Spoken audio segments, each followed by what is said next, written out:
Ladies and gentlemen, boys and girls, welcome back. It has been a while since we've posted, but we're back. We got us a PC. It's time to grind the rest of the summer. Today we're going to be looking at the Houston Rockets, a little preview of their offseason. As you can see, they got about $11 million in cap space, 3 first-round picks, ended up with the second overall pick, and we'll have, I believe, 22 and 24, and their only free agent really is Kelly Olynyk. Now, this year's Rockets team was a lot different than last year's. Last year they pulled up to the bubble with Robert Covington, James Harden, Russell Westbrook, Daniel House, P.J. Tucker, Eric Gordon. They still got one of those guys in Eric Gordon. I believe Daniel House is still on the team as well. But it's been a big-time change. Almost the entire roster's new. There's no more Harden and Westbrook. That experiment went down the drain in a hurry. It ended pretty ugly with their loss to the Lakers, where Westbrook was fighting with Rondo's brother. It was just not a very good situation. Obviously, the pairing was not going to work out, so they shipped Harden off to Brooklyn, sent Westbrook to D.C. They went their own separate ways and really started a rebuild. Now, they did bring in John Wall from the Washington Wizards in the Russell Westbrook trade.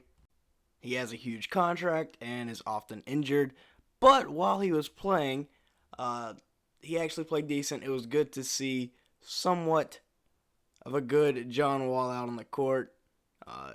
He helped the Rockets get a few wins early, get some momentum early.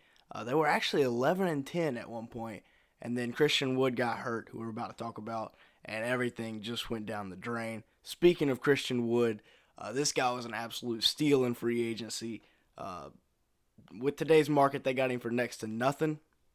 Before he went down with injury, there was a case that he could be a top 5 center in the league right now, power forward, wherever you want to put him, as he can do all the things a modern day big needs to do.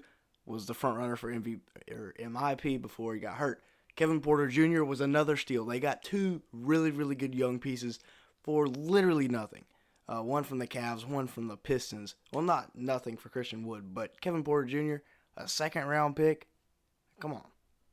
Now looking at stats, the picture is not the greatest, so I'm just going to read them off to you from my phone. Again, this is my first video on PC, so it's only going to get better from here, which that'll be a good point to say.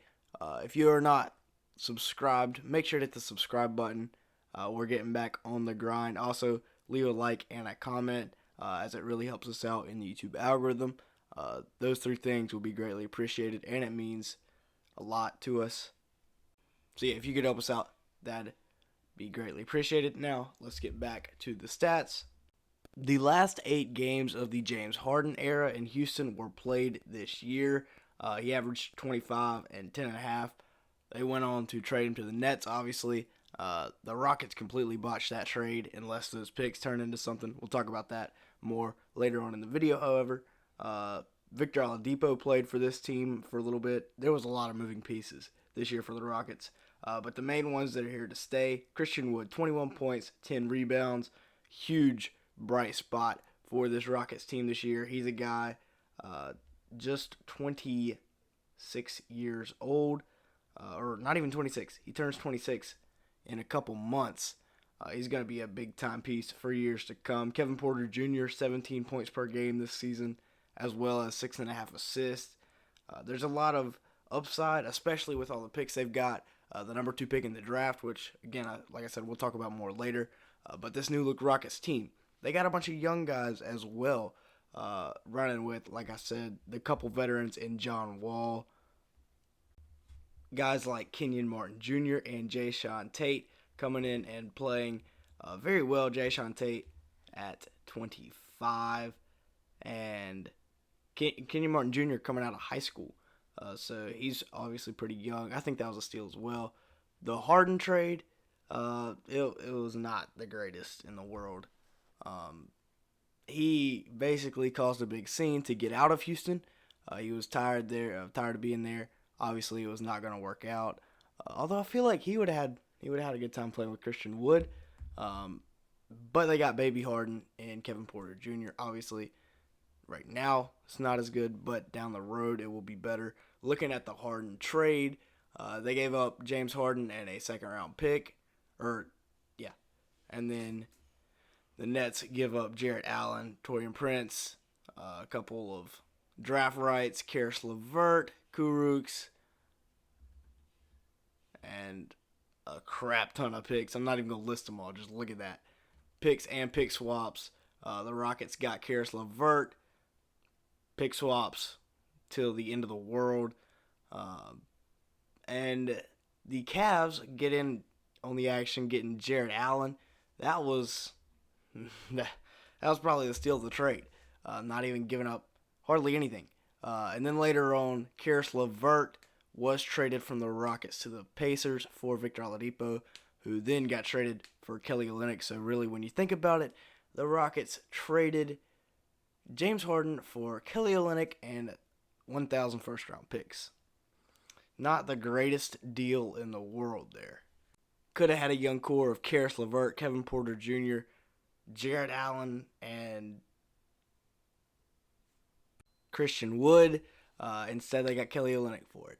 So, yeah. Looking at the salary cap table here, again, it is kind of blurry, so I will read it off to you. Like I said, only going to get better from this video. But John Wall, that contract, that's rough.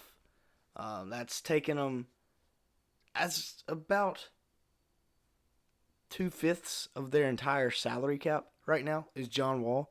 Probably more. It's summer. I'm not doing math. John Wall and Eric Gordon, that's a lot of their that's over half of their salary cap. Like I said, Christian Wood on that $13 million deal for the next couple years. That is golden. Kevin Porter Jr., he's making about $3 million. It's the Rockets need to go out and do something. I feel like they can try to get off John Wall, try to get off Eric Gordon's contracts, and go out and make a splash. The second overall pick is not a bad asset to have either. But yeah, or you could just grow it, homegrown team, bringing in a bunch of draft picks like they have a lot of picks over the next few years, especially for when the Nets get older. That could be a big time piece. Kelly Olynyk, the next guy we're going to talk about here, he's their only free agent.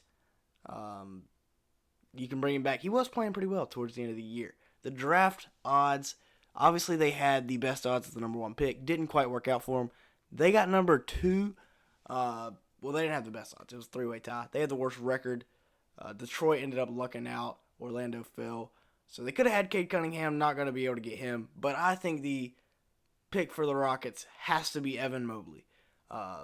You got a chance to bring back the Twin Towers, the old Hakeem Olajuwon, Ralph Sampson era, and have two of the best, most versatile bigs in league history at the same time. That's crazy. You got to do that. Then later on in the draft, I feel like you take a shot on a high upside prospect like Cam Thomas or Zaire Williams for the long term. But yeah, that's going to be it for today's video. Thanks for watching.